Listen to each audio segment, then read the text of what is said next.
Iya, masih dikawal bersama saya Ribut Tawandi di perjalanan Halo Kota Batik dan masih di Serbuk Senin Berbuku ya. Oke deh. Terima kasih yang sudah bergabung melalui WhatsApp di 0855420912. Saya sapa terlebih dahulu, ada Oim di Bojong nih ya. Selamat malam RKB, salah satu buku favoritku ini sangat-sangat bagus isinya katanya. The Psychology of Money. Oke. Terima kasih. Udah baca juga ya, Oim ya. Baguslah kalau gitu. Nah, saya bacakan untuk yang mungkin belum pernah baca. Jadi supaya tertarik untuk membaca buku. Bahwa ternyata membaca buku itu bisa kok digunakan untuk banyak hal, dalam arti untuk hal yang positif ya. Nah, salah satunya sebagai salah satu untuk materi siaran. Gitu.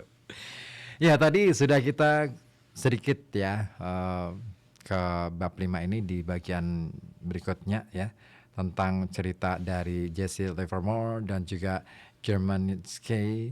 Dan sekarang kita menuju ke siapa nih tokoh yang mau diceritakan oleh Morgan Housel. Ada satu tokoh yang penting untuk diceritakan menurut Housel, yaitu Rick Guerin. Ya, kita mungkin Anda ya. Nah, saya bacakan aja deh ya. Saya bacakan aja. Anda mungkin sudah pernah mendengar mengenai dua investor Warren Buffett dan juga Charlie. Namun, 40 tahun lalu, ada anggota ketiga di kelompok itu, namanya Rick Guerin. Nah, Warren, Charlie, dan Rick ini berinvestasi bersama dan mewawancara manajer-manajer bisnis bersama. Kemudian Rick menghilang. Setidaknya kalau dibandingkan dengan keberhasilan Buffett dan Munger, investor Mohnish Pabrai ini pernah bertanya kepada Buffett mengenai apa yang terjadi kepada Rick. Kenang Mohnish. Warren berkata, Charlie dan saya selalu tahu bahwa kami bakal jadi luar biasa kaya. Kami tak buru-buru ingin kaya. Kami tahu itu akan terjadi. Rick sama pintar dengan kami, tapi dia buru-buru. Yang terjadi adalah bahwa ketika terjadi penurunan pada tahun 1973 sampai 1974, Rick dibebani utang margin dan bursa saham turun hampir 70% dalam 2 tahun itu. Jadi dia kehabisan uang. Dia menjual saham Berkshire-nya ke Warren dan Warren benar-benar bilang, saya beli saham Berkshire Rick dengan harga di bawah $40 per saham. Rick terpaksa menjual karena dia banyak utang. Charlie, Warren, dan juga Rick sama jagonya dalam menjadi kaya. Namun Warren dan Charlie punya keahlian tambahan, yaitu tetap kaya. Dalam jangka panjang, itu keahlian yang paling penting. Nassim Taleb menyatakannya begini, punya keunggulan dan bertahan itu dua hal yang berbeda. Yang pertama, membutuhkan yang kedua. Anda perlu menghindari kehancuran dan dengan segala cara. Nah, penerapan pola pikir bertahan di dunia nyata intinya adalah apresiasi atas 3 hal. Apa saja itu? Yang pertama, lebih daripada hasil besar, saya ingin kuat secara finansial. Dan jika saya kuat, saya bisa berpikir mendapat hasil terbesar karena saya akan bisa bertahan cukup lama sehingga penumpukan menghasilkan keajaiban. Ya, tak ada yang ingin memegang uang kas selama pasar bullish. Semua ingin memiliki aset yang naik tinggi. Anda akan tampak dan terasa konservatif jika memegang uang kas selama pasar bullish. Karena Anda jadi sangat menyadari berapa banyak hasil yang lepas karena tidak memiliki aset yang baik. Misalnya, uang kas mendapat keuntungan 1% dan saham 10% per tahun. Kesenjangan 9% itu akan mengganggu Anda setiap hari. Namun, jika uang kas itu mencegah Anda harus menjual saham selama pasar bearish, hasil sebenarnya yang Anda dapat dari uang itu bukanlah 1% per tahun. Bisa beberapa kalinya karena mencegah satu penjualan saham pada waktu yang kurang tepat karena putus asa, bisa lebih besar pengaruhnya kepada hasil sepanjang hidup dibanding memilih lusinan pemenang saham.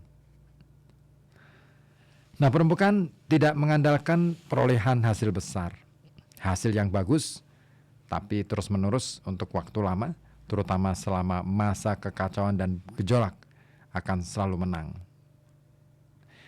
Poin yang kedua adalah berencana itu penting, tapi bagian terpenting adalah tiap rencana adalah merencanakan rencana yang tak berjalan sesuai rencana. Apakah itu pepatahnya? Apa itu pepatahnya kira-kira? Ya, manusia berencana, Tuhan tertawa. Perencanaan keuangan dan investasi itu penting karena memberitahu kita apakah tindakan kita sekarang masuk akal atau tidak. Namun, hanya sedikit rencana jenis apapun yang selamat sesudah bertemu dunia nyata untuk kali pertama. Jika Anda memproyeksikan pendapatan, tingkat tabungan, dan hasil dari pasar selama 20 tahun ke depan, pikirkan mengenai segala hal besar yang telah terjadi dalam 20 tahun terakhir dan tak dapat diprediksi. 11 September, lonjakan dan krisis perumahan yang menyebabkan hampir 10 juta orang Amerika kehilangan rumah. Krisis keuangan yang menyebabkan hampir 9 juta orang kehilangan pekerjaan. Kenaikan bursa saham yang memecahkan rekor sesudahnya, serta coronavirus yang mengguncang dunia ketika saya menulis ini. Rencana hanya berguna jika bisa bertahan di kenyataan, dan masa depan yang dipenuhi ketidakpastian adalah kenyataan bagi semua orang. Rencana yang bagus tak menganggap pernyataan barusan tak benar. Rencana itu menerimanya dan menyediakan ruang untuk kesalahan. Makin Anda memerlukan terwujudnya unsur-unsur spesifik di suatu rencana, makin rapuh kehidupan finansial Anda.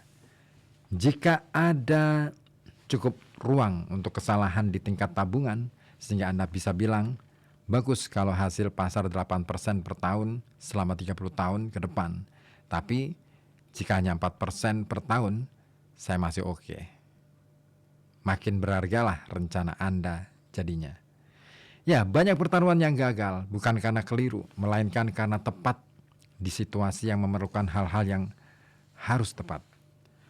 Ruang kesalahan, sering disebut margin keamanan, adalah salah satu kekuatan paling kurang diapresiasi di keuangan. Ada banyak bentuknya.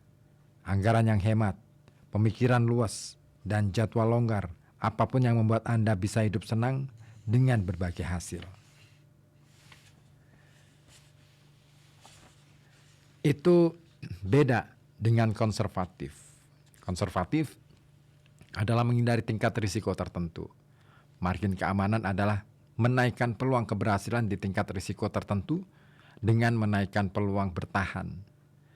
Keajaibannya adalah bahwa makin tinggi margin keamanan Anda, makin kecil keunggulan yang Anda perlukan untuk mendapatkan hasil yang diinginkan. Lalu, apalagi poin-poin lain? Nah, saya akan berbagi bersama Anda, tapi lagi-lagi kita harus simak dulu deh informasi yang penting ini untuk Anda. Jangan kemana-mana ya, tetap di sini di FM 91,2 Raja.